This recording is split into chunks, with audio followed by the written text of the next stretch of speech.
Wassalamualaikum warahmatullahi wabarakatuh. Sedulur jejak lakon, pasca Kepulauan Maluku direbut dan dikuasai oleh company atau VOC.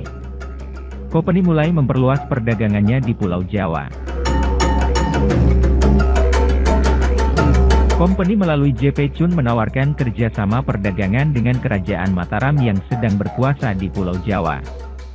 Tawaran kerjasama tersebut diterima Sultan Agung dengan memperbolehkan company membangun loji di Jepara, tetapi dengan syarat jangan coba-coba hendak berkuasa di Jawa. Cukup berdagang saja. Namun perjanjian itu buyar setelah JP Chun mencoba merebut Jayakarta.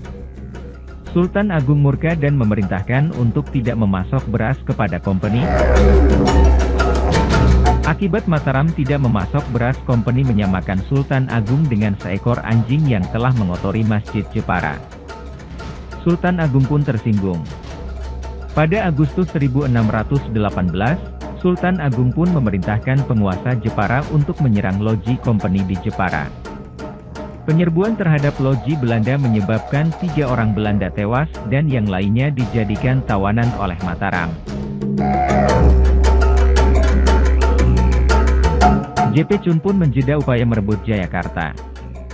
Maka, pada November 1618 ia melancarkan balas dendam dengan membakar semua kapal Mataram yang sedang berlabuh dan pada Mei 1619 membakar kota Jepara, termasuk loji milik Inggris. JP Chun menaklukkan Jayakarta pada 30 Mei 1619. Lalu mengganti nama Jayakarta menjadi Batavia. Menurut MC Reclus, penaklukan Chun atas Batavia pada tahun 1619 merupakan titik balik yang menentukan. Pihak Belanda kini telah melakukan apa yang telah diperingatkan oleh Sultan Agung untuk tidak mereka lakukan. Mereka telah merebut suatu bagian dari Pulau Jawa yang ingin diperintahnya sendiri sebagai penguasa tunggal. Pada 1619, JP Chun yang sebelumnya merupakan kuasa pelayaran company, diangkat menjadi gubernur jenderal company. Ia menjabat hingga 1923.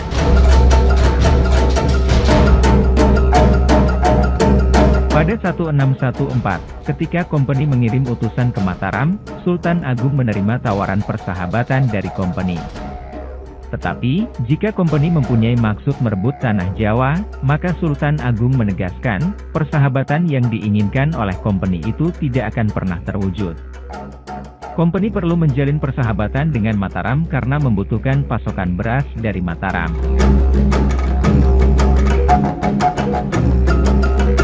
Ketika Mataram mengalami kesulitan panen, Sultan Agung menyetop pengiriman beras ke company. Sultan Agung tidak bisa memasok beras kepada company lantaran sawah-sawah rusak akibat peperangan. Sejak 1614 hingga 1625, Sultan Agung rajin melakukan penaklukan-penaklukan terhadap negeri-negeri yang dekat Mataram. Pada 1618, akibat tidak dikirimkannya beras kepada company, hubungan Sultan Agung menjadi buruk. MC Reclus mengatakan konon orang-orang Belanda telah menyamakan Sultan Agung dengan seekor anjing dan telah mengotori Masjid Jepara. Untuk memulihkan persahabatan, JP Chun menunda menjalin persahabatan dengan Surabaya yang sedang diincar untuk ditaklukkan oleh Sultan Agung. Dengan syarat company tidak membantu Surabaya, Sultan Agung bersedia melepaskan orang-orang Belanda yang ditawan. Itu dilakukan oleh Sultan Agung pada 1621.